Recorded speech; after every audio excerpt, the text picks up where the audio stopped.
You're listening to The Money Hour with your host, Tina Mitchell, on Alternative Talk, AM 1150.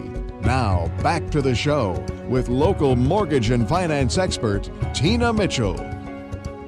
Welcome back to The Money Hour with your host and mortgage expert, Tina Mitchell, and with my co-host, Keelan Harvey, right here at 1150 AM, KKNW, the Saturday, May 12th show. Bringing into studio each week the best of the best experts in our local market on everything regarding your money. We're here to help you in today's economy. If you're hearing our show at a different time or day, you are listening to a rebroadcast, but we're here to answer any questions that you have or connect you with the guests that we have on the show today. You can call into the show at 1-855-400-1150. Again, that's 1-855-400-1150, or online at themoneyhour.com. And in studio right now, first time in studio, Deanna Fulton with Deanna Fulton Realty Group. We're going to be talking about marketing, pricing, and listing strategies. Deanna, thank you so much for joining us today. Thank you for having me here, Tina. And a little bit about Deanna. Deanna is a compassionate fire starter, a retired marketing and event consultant receiving 4 separate professional awards. In real estate, Deanna has been an investor and more recently a broker with Metropolitan Seattle and on the Greater Eastside. In 2015, she received Broker of the Year with Best Choice Realty, and she has a 5-star rating on both Zillow and Yelp. Deanna, what's the difference between for sale by owner and having an agent represent you? Why use an agent, Deanna? That is the million-dollar question, frankly, Keelan. There are a lot of people out there who are very well educated, very independent, and certainly this is their investment. It's their biggest investment. So they really think that making the maximum amount of money out of that investment when they sell it is very important. And so that consideration of FSBO, for sale by owner, versus hiring an agent is definitely a conversation over the Cheerios. They really need to think about the results of that. When I go in to meet with a client and they're considering being a for sale by owner or being in that situation of hiring an agent, I usually hand them a punch list of 200 to 300 different items that I am going to take care of for them as an agent and say, here you go.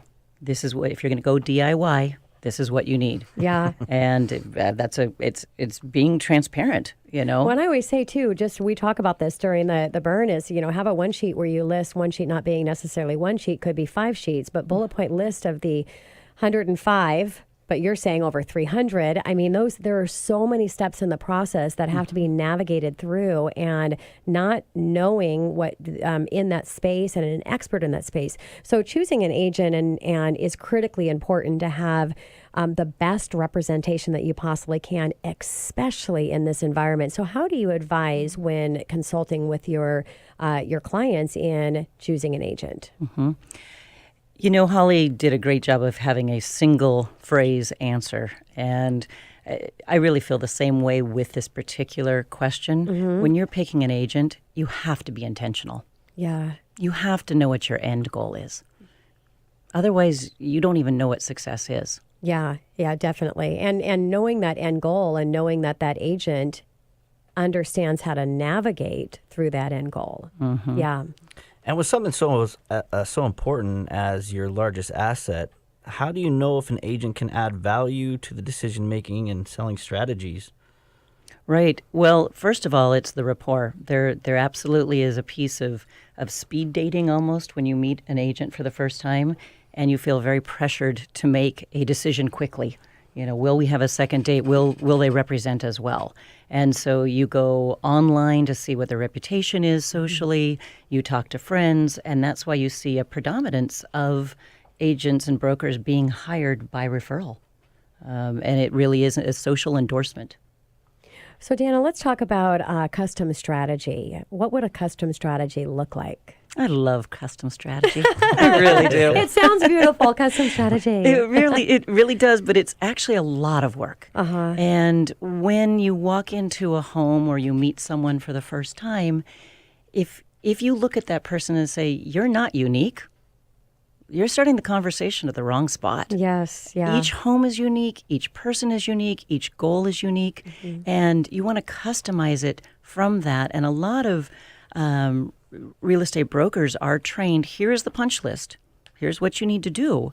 And really, it's the point of saying, okay, well, here's the punch list. You guys can read about this in the newspaper. You can find this top 5 tips online. But what is important to you? What is your goal? What is your timing? What are the other things in life that are pulling on you? Because this is a really stressful adventure. And when you have a non-custom conversation, you don't know.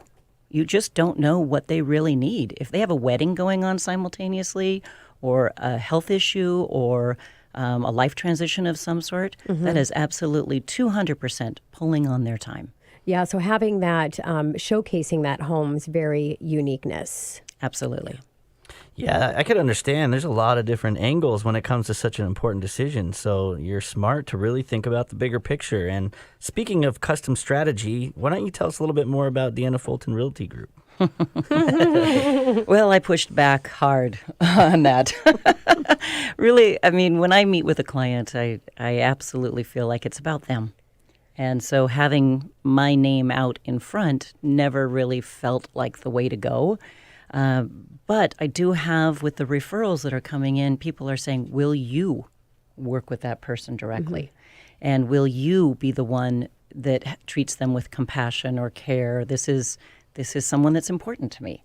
So it's really what the client is saying is driving the Deanna Fulton Realty Group. Additionally, there's a parallel brand that is bubbling up right now called Evoke the Village. And it's literally about a very kind of a humorous moment where I sent a thank you note and said, oh, thank you. It takes a village to get something done. And in real estate, in lending, in any of our industries, it absolutely takes a village. There's up to 15 people involved getting you to close on one home. Yes. 15 people at a high level doing a lot of stuff. Well, and I always say that, I mean, really what it takes to connect your clients to you, because you know that you're the best to be able to service them at not the best. And I mean, there's a lot of great people in the industry, but the reality is there's a small percentage that really have the passion, have the work ethic, have the knowledge to do that. So you're being a disservice if you can't attract clients to in whatever way that is best for that. So I love the Deanna Fulton Realty Group. So what do you mean by life transitions? Because I know that life transitions has a warm and fuzzy connection for you. It's warm and fuzzy, and it's the heavy-hearted.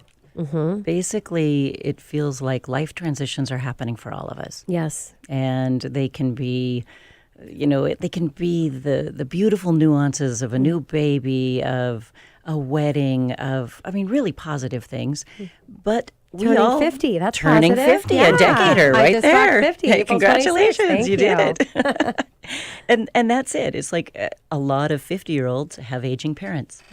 Yes. So they, not unlike most parents, they have that collection that they think is going to be dedicated as a legacy gift to their children, and their children say, no way, I do not want the glass figurines, Mom and Dad. Yeah. And they have the blue carpet and the same paint, because there was a remodel in the 1980s and it's still new. So how does that put their best foot forward in the market? And so the life transition is, wow, they're moving out of the home they've been in for 50 years. Yes. And where are they going next? How much stress is that causing the children maybe that are supporting them? Additionally, how much stress is on them? Because that is a major transition. And real estate walks in and interrupts every ounce of flow in your home. Yes. So making that decision around the life transition, but also how to be heartful. And the group of right-hearted or kind-hearted individuals that are very professional that I'm attracting into the Deanna Fulton Realty Group really has to do with how do we support what they need. And maybe it's a slower process, and real estate doesn't slow down for anyone. So you really have to plan ahead and get that production schedule for their life. Deanna, it sounds like you really care about your customers, and that's really important. I mean, I know we care about ours too, and, there's a huge responsibility that comes with that. So how does that responsibility fit into custom strategy? It's really about clarity and comfort and the responsibility of bring your best game, be your best human, but at the same time, my license is held by the state. I have certain things when we're talking about the legalities and laws. You have certain templates that you're working with. You are not an attorney, and yet you are having people sign legally binding documents.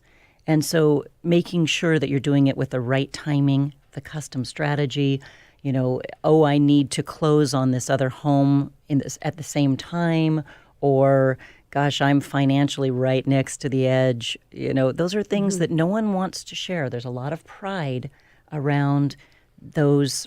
I don't want to call them secrets, but they're difficult things to talk about at hello.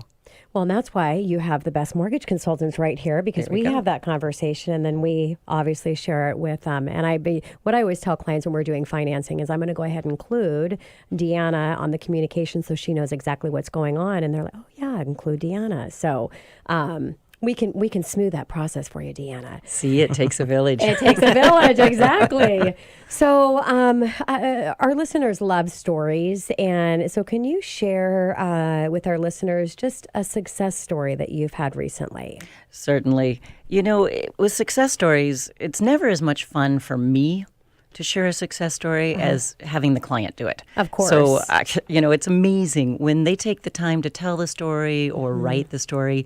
So I try to post as many of those as I possibly can online. Please go out and look. Those are the client stories, not mine. Yes. The most recent one I had was we were driving down the road. I had clients that were relocating from out of state in, and they said, Stressful. Absolutely stressful. Yeah. And they go, HGTV, send us the list of homes we'll be looking at by the time we get off the plane. Oh, no. Great. Okay. So they have 6 homes that match their criteria. They get off the plane. There's one left. One left. Oh, no. And I said, don't worry about it. The one that is meant for you has remained. And they said, oh, you are stressing us out. We do not want to let you down. I said, don't worry about it. You'll know it. If you walk into this house, you'll know it. The house will wrap its arms around you if it is your home. We drove down. They looked at the house. The guy's eyes just got so wide. They walked right in. We were not there for 60 seconds. He walked out on the deck and said, this is my home. This is my new home. And then things just kept falling into place. Just time and time again. Great success story. Great success story. Yeah. Words like miracle, magic. I'm like, really? Yeah. You never know. It's for them to see if that Absolutely. home is falling in love with them. Yeah. Well, that's awesome. So you found your dream home. So, and it's the story of the industry right now. You get all these multiple offers. So how are you helping buyers win in those scenarios? A small percentage of my business is with buyers. And that was a success story that I shared with you, that was obviously a buyer. But when you look at the affordable housing types of situations, you're really having to move forward with clients that not only know what they want, but they're prepared. Yes. They are absolutely prepared. They know what their earnest money is, their down payment. If they're getting a loan, you have to do expectations setting around, well, you're coming in a weaker position. There are 3 cash offers. And so it's really about setting expectations that are realistic and then having people not check their dreams at the door. Yeah. So really it's a 1-2 in that scenario, acknowledging it. So you kind of just answered our last question, which is, the biggest mistake that you're seeing buyers make. And I'd imagine listening to that answer, it's really not being prepared, not being ready to go in with their best offer. What else can you think of is, buyers that are the biggest mistake that they're making? And I say the biggest mistake is that, when they're giving up, what's causing them to give up and not stay with the fight and wait to get a home? Mm-hmm. And that really runs in parallel to what Randy was talking about. I'm seeing a trend where buyers will go out and they will have an agent that is not preparing them, first of all. And so you may have anywhere from 5 to 20 offers coming in on any particular listing. huge numbers. So when you see a sloppy offer, it's not being put together and structured correctly, or it's not well thought out for timing what the seller is wanting, you really need to be asking pertinent questions up front of the listing agent and then following through and matching that up with the timeline and expectations of the buyer. Yeah, makes sense. Yeah, crazy market out there. Deanna, I just want to thank you so much for coming in, first time in studio. Thank you, Deanna, for coming in. It's so nice. And I love your input and your take. Thank you, Keelan. Thank you, Tina. Appreciate it. And this is your host, Tina Mitchell, signing off for the day. And your co-host, Keelan Harvey. Enjoy the rest of your Saturday. Look forward to speaking with all of you next week. Same time, same place, right here, 11:50 a.m. KKNW.